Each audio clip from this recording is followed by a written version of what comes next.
Welcome back to Train Signal's VMware vSphere 5 training. You're watching ESXi Firewall lesson. So today in the technology world, security is one of the most important topics around.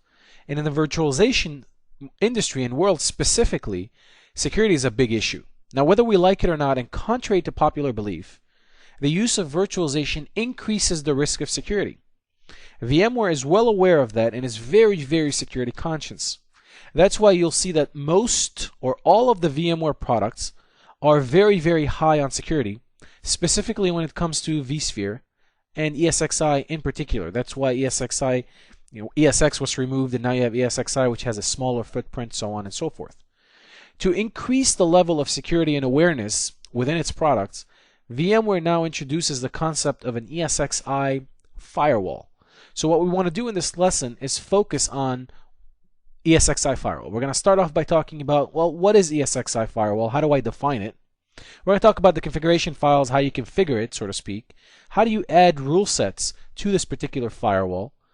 What is the service behavior like? What, does it come up automatically started? Does it come up? What does the service do when it comes up? Then we're going to talk about the ESXi shell firewall configuration. It's going to be a fun lesson, so let's go ahead and get started. In a nutshell, if I was to define ESXi firewall, I would say that ESXi firewall is a service-oriented stateless firewall used to protect the management interface of ESXi. So again, you have to understand what ESXi firewall is built for. It's not built to protect the whole of the host with all the virtual machines that are running on it and everything like that. It was built specifically to control and secure the management interface of ESXi.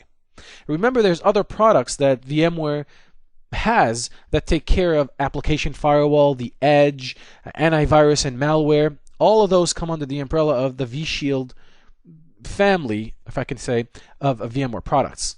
So again, the ESXi firewall is very specific to the management interface of ESXi. Furthermore, the firewall can be configured either from a GUI, which I prefer, or you can also configure it using command line using ESXi. From a configuration files perspective, there's two configuration files that you should be aware of, right? So there's the rule set configuration files, and then there's the service configuration files. The service configuration files will define all the services that can come up and how you can configure those, and the rule set will configure the rules by which you can get access to certain services or open ports and stuff like that. So you have two types of configuration files that you have to be aware of. From a rule set perspective, in order for you to find the particular rule set, if you wanted to add things to that rule set, it is available in the ETSI VMware Firewall directory. And in order for you to construct the file, these are the different variables that you have here that will make up the construct of this particular rule set. And next to each of them, there's a quick explanation of what each of these values does. For example, if you had more than one service here, you can add a numerical value to it so that you can identify the different services and so that the rule set understands that there are multiple services. Otherwise, you can just use the following sort of tags to say, if this is the only service that you had. So this is what defines the different values that you have here in different options. Now, let me give you an example of what a rule set configuration file looks like and how to configure it. So you'll see how we put the values or the options in the earlier table in a single configuration file. And this example is taken right out of the admin guide that we borrowed that from VMware. But I just want to give you an example of how this particular file is constructed, just in case you're one of those that wants to do everything from command line, wants to use these configuration files to configure ESXi firewall. Now, from a service behavior perspective, you can set the service to start automatically if any ports are open and stop it when all ports are closed. So maybe there is a particular service that you only want that service to turn on when the port for that particular service has been requested, and you open the port, thereby the service starts. When you close the port, the service also turns off or gets disabled.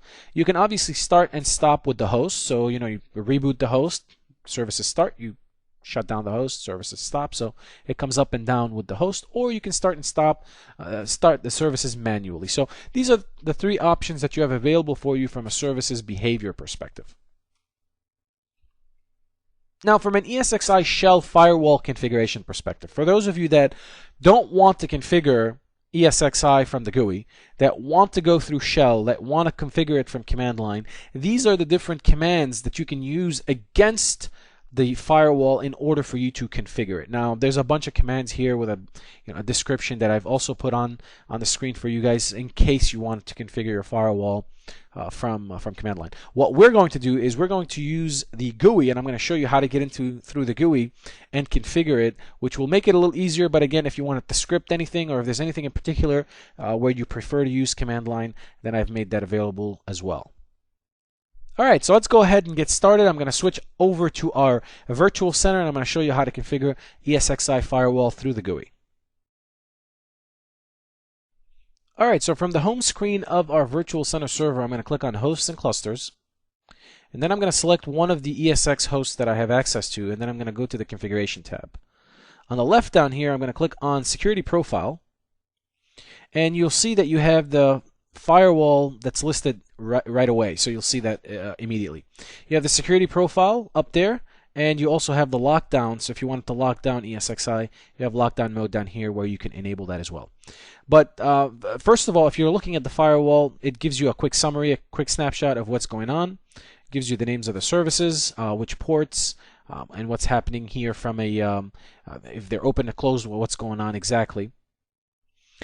These are obviously the incoming connections, and these are the outgoing connections. Where it says all here, it means it's accepting all incoming connections, so you're not tying it to any particular IP address. Whereas if you'll notice what's going on down here, this particular NFS client is only accepting traffic outgoing against this particular IP address, which is the NFS client. So you can configure these different services to have different options. So in order to configure the firewall, we're going to click on Properties.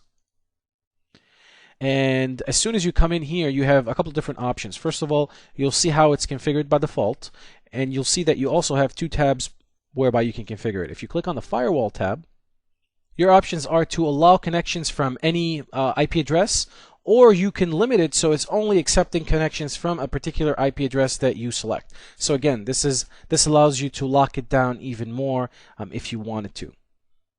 You can also select a range of IP addresses or multiple IP addresses that you allow connectivity from. And as you can see down here in the example, you can use commas to separate those IP addresses.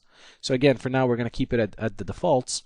If you click on options, if this particular service has any associated options with it, you can configure those as well. So for example, for now, for me, it allows me to start and stop this particular service if any ports are open. This is the same thing we spoke about during the presentation. So you have three default behaviors here, right? You can start and stop it manually, which is the default for this service. You can start and stop it with the host, or you can start automatically when ports that it's requesting access to this service are configured or are being accessed. It'll open it, and when they're not being accessed or requested, it closes it. Now, if we select a different kind of service here, you'll see that, for example, DNS client, I don't have any options for the DNS client, but I do have firewall configurations that I can configure it, so I can, again, allow it from any address, IP address, or I can lock it down. Let's take another example here with the vSphere agent or vCenter agent. If I click on the options, again, you see these same options where I can start and stop it. You can obviously, force it to start and stop here. So I'm going to go ahead and click on Cancel. And let's find another agent. Let's take a look at the NTP client here, and let's go into its options. Now you'll see with the NTP options, you have the ability to also configure it from here. So sometimes the services will allow you to configure those services right away from within the firewall. You can configure it, start it, stop it, do whatever you need to do with it, and then also configure the particular rules for the firewall as well. So that's all there is to it really from an ESXi firewall perspective. It's very easy, very straightforward, very simple, especially considering the GUI. There's really not very confusing. You should always make sure you know which services are being started in your environment, which ports they're using, and if you've configured any particular IP addresses, it's very important to know which IP addresses you've configured, especially if you're troubleshooting. This is going to come in handy. This is one of the areas that I strongly recommend that you take a look at right away if you're troubleshooting, if certain things aren't working, just to make sure that you aren't the culprit. You're not the one that created the problem by locking down the ESXi firewall too much. And with that, we're going to go ahead and switch back to our presentation and recap what we've learned. So we started off by talking about the ESXi firewall. We defined it, and we went through the fact that the ESXi firewall, first of all, is a new feature with vSphere 5, and it is a stateless service-oriented firewall that you can configure either from command line using ESX CLI or from the vSphere GUI, as I just finished showing you guys. We talked about the different configuration files that you have access to. You have access to the rule set configuration files, and you have access to the services configuration files as well.